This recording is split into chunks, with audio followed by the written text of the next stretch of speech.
नमस्कार, राधे राधे। कैसे हैं आप सब? आई होप आप सब अच्छे होंगे। मैं अमिता स्वागत करती हूँ आप सभी का अपने इस यूट्यूब चैनल में। कैसे हैं आप सब, ये बताने के लिए कमेंट बॉक्स में जय माता दी जरूर लिखें। तो जैसा कि आप सबों को पता है कि इस बार की होली जो कि बहुत ही खुशियाँ लेके आती है हर साल होली, लेकिन इस साल होली में ग्रहण लग रहा है और ग्रहण के कारण ही, चंद्र ग्रहण होने के कारण ही हम लोग होली 4 तारीख को मना रहे हैं, जो कि दिन है बुधवार। तो होलाष्टक खत्म होगा पूर्णिमा के साथ साथ ही। तो ग्रहण में क्या करें क्या ना करें, क्या क्या हमें करना चाहिए, क्योंकि ग्रहण तो ऐसे तो सभी लोग जानते हैं, पर गर्भवती जो महिलाएं हैं उन्हें ग्रहण के समय बहुत ही सावधानी बरतनी चाहिए। तो आज हम इसी विषय पे वीडियो बनाए हैं, ग्रहण के विषय पे। चंद्र ग्रहण कब से कब तक है और क्या क्या हमें उस समय नहीं करनी चाहिए और क्या क्या हमें करना चाहिए। तो आज का मेरा वीडियो चंद्र ग्रहण के बारे में है। ग्रहण आप लोग जानते ही हैं, 2 ग्रहण होता है, जो कि अमावस्या को सूर्य ग्रहण लगता है और पूर्णिमा को चंद्र ग्रहण। बहुत लोग इस दुविधा में होते हैं, उन्हें पता ही नहीं होता है कि ग्रहण जो होता है, सूर्य ग्रहण कब लगता है और चंद्र ग्रहण कब लगता है। जो हमारी महिलाएं सीधी सादी हैं, गांव की हैं, उन्हें इस बात की जानकारी अभी तक नहीं। कुछ महिलाएं शहर में भी हैं जिन्हें ये नहीं पता कि ग्रहण कब लगता है और कब कौन सा ग्रहण लगता है, क्योंकि बस ग्रहण समझ के वो लोग समझ जाती हैं कि सूर्य ग्रहण ही होगा। ऐसा इन्हें ये नहीं पता कि ग्रहण कब कब कौन सा लगता है। तो मैं इस वीडियो के माध्यम से आप लोगों को बता देती हूँ, जो बहनें हमारी नहीं जानती हैं वो अच्छे से जान ले कि चंद्र ग्रहण हमेशा पूर्णिमा के दिन लगता है और सूर्य ग्रहण अमावस्या को लगता है। तो ये क्लियर हो गया कि कब ग्रहण, कौन सा ग्रहण कब लगता है। तो आइए शुरू करते हैं आज का अपना ये वीडियो अच्छा लगे तो आप लोग लाइक सब्सक्राइब करना बिल्कुल ना भूलें, क्योंकि आपके लाइक से ही हमें प्रेरणा मिलती है और हम मोटिवेट होते हैं और हमें अच्छा भी लगता है। कोई हमें हमारे वीडियो को पसंद कर रहा है, हमारी दी हुई जानकारी उन्हें अच्छी लग रही है और हमें भी आगे इस पे काम करने में भी अच्छा लगता है। इसलिए आप लोग ज़्यादा से ज़्यादा लोगों में शेयर करें और कमेंट, कुछ ना कुछ कमेंट ज़रूर करें, और अच्छा कमेंट करेंगे तो हमें भी अच्छा लगेगा। लेकिन यदि हमारे में कोई त्रुटि होती है, हमसे कोई गलती होती है, तो प्लीज़ हमें क्षमा करें और हमें ज़रूर बताएं, हमें बुरा बिल्कुल नहीं लगेगा। हम अपने आप में सुधार ज़रूर करें, क्योंकि कहा जाता है निंदक नीरे राखिए आंगन कुटी छवाए। तो इसलिए निंदा करने वाले को अपने समीप रखना चाहिए। हो सकता है क्योंकि मैं जो हूँ, मुझे पता नहीं है, सामने वाले मेरी गलती को अच्छे से देख सकते हैं, पकड़ सकते हैं, तो इसलिए मुझे इसी में कोई बुरा नहीं लगेगा। आप लोग प्लीज़, यदि मेरे में कोई खामियां रह जाती है तो आप लोग ज़रूर से ज़रूर हमें बता दें। धन्यवाद। चलिए शुरू करते हैं आज का ये वीडियो। तो चंद्र ग्रहण, ये चंद्र ग्रहण है जो कि पूर्णिमा के दिन लग रहा है। और आप लोग तो जानते ही हैं कि ऐसे ही होली में बहुत पहले से ही गुजिया पकवान वगैरह बनना शुरू हो जाते हैं, नमकीन खास्ता ये सब लोग बनाने लगते हैं, क्योंकि ये जो पर्व है होली, भाईचारे का पर्व है, रंगों का पर्व है और आपसी प्रेम का पर्व है। ये बुराई पर अच्छाई की जीत का प्रतीक है। यह कहानी तो सभी को पता है कि क्यों मनाते हैं हम लोग होली, तो इसलिए इस पर ज़्यादा डिस्कशन नहीं करेंगे, क्योंकि पिछले वीडियो में अच्छे से बता चुकी हूँ कि होली हम लोग कैसे मनाते हैं, कब से मनाते हैं, तो ये बता चुकी हूँ। इसलिए इस पर हमें डिस्कशन नहीं करना, हमें करना है आज पूर्णिमा को जो चंद्र ग्रहण लग रहा है उस पर। तो पूर्णिमा के दिन चंद्र ग्रहण लग रहा है और उस दिन आप लोग कोशिश करें कि यदि आप लोग गुजिया वगैरह पहले से बनाते हैं, बना के रख लेते हैं, तो कोई बात नहीं, आप उसमें कूसा जो होता है, कूसा घास, वो डाल दें, तुलसी पत्र डाल दें और ग्रहण के दौरान उन्हें मत छुएं, इतना ख्याल रखें। लेकिन जैसे लोग दही बड़ा वगैरह बनाते हैं तो आप लोग बिल्कुल ना बनाएं, क्योंकि जो पानी में रखा हुआ चीज़ होता है ना, वैसे भी नहीं खाना चाहिए ग्रहण के कारण।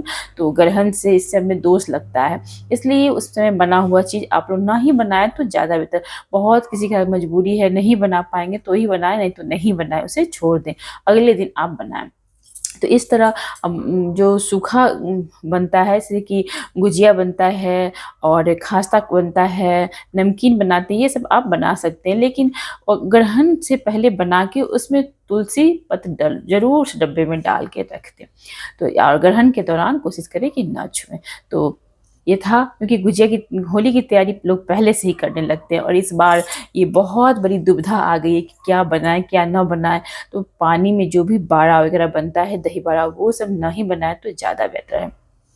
तो और गर्भवती महिलाएँ जो हैं, उन्हें इस ग्रहण में, क्योंकि ये ग्रहण पूरे इंडिया में अन्य देश के साथ-साथ पूरे इंडिया में ये ग्रहण दिखाई देगा और ये चंद्र ग्रहण है। और ये ऐसे तो इसका समय जो है, मेन समय, वो 6:25 से लेके 6:45 या 47 मान लीजिए, इतना तक लग रहा है, जो मेन ग्रहण लग रहा है। लेकिन जो सूतक काल है, वो ग्रहण लगने से 6 घंटा पहले से ही आरंभ हो जाता है। यानी उस दिन 9 बजे ही सभी मंदिर वगैरह के पाट बंद हो जाएँगे। तो पूजा, इससे पहले आप लोग स्नान-वान करके 9 बजे से पहले पूजा अर्चना कर लें।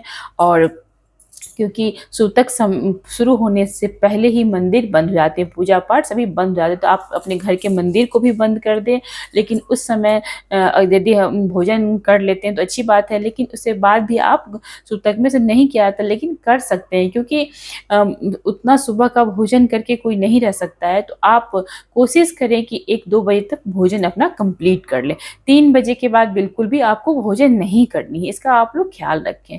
और 3 बजे से लेके 6:47 तक बिल्कुल भी आपको कुछ भी नहीं खाना है, बना हुआ कुछ भी नहीं खाना है। उतना बनाना ही नहीं है कि जो बचे। यदि बहुत मजबूरी से कुछ बचता है, जैसे दूध है, दही है, तो उसको तो हम फेंक नहीं सकते हैं, तो उसमें आप तुलसी पत्र, कुसा घास जो भी हो, आप ज़रूर डाल के रख दें। इस तरह, और उसको ग्रहण के समय ना छुएँ। जो गर्भवती महिलाएँ हैं, वो अपना ख़ास ख़्याल रखें। गर्भवती महिलाओं को, चाहे किसी भी आदमी को, ग्रहण के दौरान कुछ भी नुकीली चीज़ से नहीं काटनी चाहिए। ख़ास करके महिलाओं, जो गर्भवती महिला हैं, उसके लिए विशेषकर ये बातें हैं। कुछ भी 2 टुकड़ा, चाकू, कैंची, कुछ भी उसमें सुई, धागा, कुछ भी प्रयोग नहीं करना है। उन्हें कोशिश करना, ना ही उन्हें सोना है। आराम आप कर सकती हैं, क्योंकि जो प्रेग्नेंट लेडी होती हैं, उन्हें बहुत सारा कष्ट होता है बैठने-उठने में, चाहे बहुत तरह की बातें होती हैं। तो आप आराम कर सकती हैं, आराम कर लेट जाइए और मन ही मन भगवान का जाप करिए। ओम नमो भगवते वासुदेवाय का जाप करिए। चाहे जिस भी भगवान को आप मानते हैं, उस भगवान का आप जाप करेंगे तो अति उत्तम होगा और ये बहुत ही फलदायी है। ग्रहण के दौरान हम मंदिर नहीं जा सकते हैं, किसी भी किताब वगैरह को नहीं छू सकते हैं, लेकिन मानसिक जाप हम कर सकते हैं, उसका बहुत सारा पुण्य है। इसलिए आप लोग ग्रहण के दौरान मानसिक जाप करें। गर्भवती महिलाएँ पहले से ही कुछ खा पी के आराम कर लें और ग्रहण के दौरान कोशिश ही करें कि ना ही खाएँ। लेकिन यदि बहुत उन्हें उन्हें भूख लगती है, चाहे बच्चे के कारण, यदि उन्हें कुछ खाना भी पड़ रहा है, तो बहुत मजबूरी में तो वो तुलसी पत्र डाल के थोड़ा बहुत पानी वगैरह ले सकती हैं। लेकिन यदि ना लें तो ज़्यादा बेटर होता है। लेकिन अगर बहुत ज़रूरी है, जो बहुत वीक हैं, चाहे किसी तरह की प्रॉब्लम है उन्हें, तो कहा जाता है कि जो बीमार आदमी है और बुजुर्ग है, उनके लिए सभी कुछ क्षमा है। लेकिन फिर भी आप लोग इसका ध्यान रखें, ना खाएँ तो ज़्यादा अच्छा है। लेकिन भगवत भजन करें, मानसिक पूजा आप ज़रूर करें, इससे बहुत ही अच्छा होता है और बहुत ही फलदायी होता है। तो मानसिक पूजा ज़रूर करें आप लोग। और ग्रहण समाप्त होने के बाद स्नान ज़रूर करें। ग्रहण शुरू होने से पहले और ग्रहण समाप्त होने के बाद आपको स्नान ज़रूर करना चाहिए। स्नान करने के बाद आपको दान दक्षिणा ज़रूर निकाल देना चाहिए, क्योंकि ये दान करने से, गरीबों को दान दें, चाहे ब्राह्मण को, चाहे आप जिसको भी दान दें, दान का बहुत महत्व है, बहुत दोष उससे घटित होते हैं। और ग्रहण के दौरान सभी जो बुरी शक्तियाँ हैं वो एक्टिव हो जाती हैं, इसलिए नकारात्मक शक्तियाँ एक्टिव होती हैं, इसलिए हमें भगवत पूजन करना चाहिए, भगवान का नाम लेना चाहिए, ताकि जो वो नेगेटिव शक्ति है हमारे आस-पास भी ना भटके। और इस तरह जब ग्रहण समाप्त हो तो अपने घर पे गंगा जल से, क्योंकि रात हो चुकी होगी, बहुत लोग के साथ संभव नहीं होगा कि उस टाइम वो घर की सफाई करें, झाड़ू पोछा करें, तो आप अपने घर में गंगा जल का छिड़काव कर लें। गंगा जल छिड़कने के उपरांत नहा जरूर लें। आप स्नान करके उस रात भोजन बनाएं, क्योंकि ग्रहण के बाद स्नान करना बहुत जरूरी होता है। आप अपने मंदिर को गंगा जल से छिड़क के फोटो सब कुछ अच्छे से साफ कर लें, मूर्ति को साफ कर लें, फिर धूप बाती करने के बाद भोजन बनाएं, दान जरूर कर लें। तो ये था ग्रहण से जुड़ी हुई विशेष बातें। ग्रहण 9 बजे से सूतक काल शुरू हो रहा है। 3 बजे से जो इसका ग्रहण का जो प्रकोप है वो शुरू हो जा रहा है। 3, क्योंकि दिन में ही एक ग्रहण लग जा रहा है, चंद्र ग्रहण। और मेन जो ग्रहण है उस दिन वो 6:25 से 6:47 के बीच है। बहुत कम देर के लिए, लेकिन इसका जो असर है वो बहुत ज़्यादा है। तो इसलिए आपको 6:45 तक कुछ भी खाना पीना नहीं। उसके बाद स्नान ध्यान करने के बाद, सफाई करने के बाद आप खा पी सकते हैं और अपना पूजा पाठ फिर से शुरू कर सकते हैं। और चूंकि उसी दिन होलिका दहन है, तो इसके बाद ही होलिका दहन भी होगा 7 बजे के बाद, यानी 7:30 से लेके 8:30 पौने 9 तक इसका टाइम रखा गया है। वो बहुत ही शुभ मुहूर्त है। होलिका दहन में आप लोग को पता ही है कि उस दिन होलिका दहन के दिन सभी लोग बहुत सारे नियम करते हैं। तो आप लोग के घर में कैसा होता है आप लोग ज़रूर करें। बहुत लोग अपटन लगाते हैं और अपटन को छुड़ा के फिर उसमें जलाते हैं। ऐसे बहुत लोग करते हैं। कहा जाता है कि ऐसे करने से जो आदमी का रोग दुख है वो होलिका के दहन के साथ ही जल के भस्म हो जाता है। तो आपके यहाँ जैसा होता है आप अपने हिसाब देख लें, क्या क्या करना है अपने अकॉर्डिंग करें। बहुत लोग के यहाँ बड़ा बनता है, करी बड़ी बनती है, तो उसमें लोग बड़ा वगैरह डालते हैं। तो इस बार पता नहीं कैसे रात में, उतनी रात तक किसके यहाँ बनेगा। हमारे यहाँ तो उस रात में नहीं बनने वाला है। हमारे यहाँ जो बनेगा सुबह में ही बन जाएगा। और जल्दी से जल्दी हम लोग कोशिश करेंगे कि खा पी के उतना ही बनाएं जो खा पी के हमारे यहाँ समाप्त हो जाए। और आप लोग के यहाँ कैसे होता है आप लोग ज़रूर बताइएगा, और कमेंट बॉक्स में ज़रूर बताइएगा कि किसने कैसे उस दिन किया। ये था हमारा चंद्र ग्रहण के बारे में एक विशेष वीडियो जो मैं लेके आई हूँ। चंद्र ग्रहण चूँकि पर्व त्योहार में इस तरह ग्रहण का लगना अच्छा नहीं माना जाता है, लेकिन कोई ग्रह दोष को क्या कर सकता है, ये ग्रह की चाल है। और इस बार कहा जाता है कि बहुत ही उलट-पुलट हो रहा है, सभी जगह युद्ध हो रहे हैं। इससे तो अच्छा नहीं लग रहा है, लेकिन आगे भगवान के आगे किसी की कुछ नहीं चलती है। जो भगवान की इच्छा होगी वही होगा। बस हम तो एक कठपुतली हैं जो भगवान के इशारे पे नाचते हैं। तो ये था हमारा आज का वीडियो। फिर मिलते हैं अगले वीडियो में। तब तक के लिए बाय बाय, टेक केयर, अपना ख्याल रखें, हँसते मुस्कुराते रहें, क्योंकि हँसना ही ज़िंदगी है। हँसने से बहुत सारी दुख तकलीफ यूं ही समाप्त हो जाते हैं। इसलिए सभी को हँसते मुस्कुराते रहना चाहिए। हँसना स्वास्थ्य के लिए बहुत ही उत्तम है, बहुत ही अच्छी एक्सरसाइज है। इसलिए आप सब हँसते रहिए। धन्यवाद।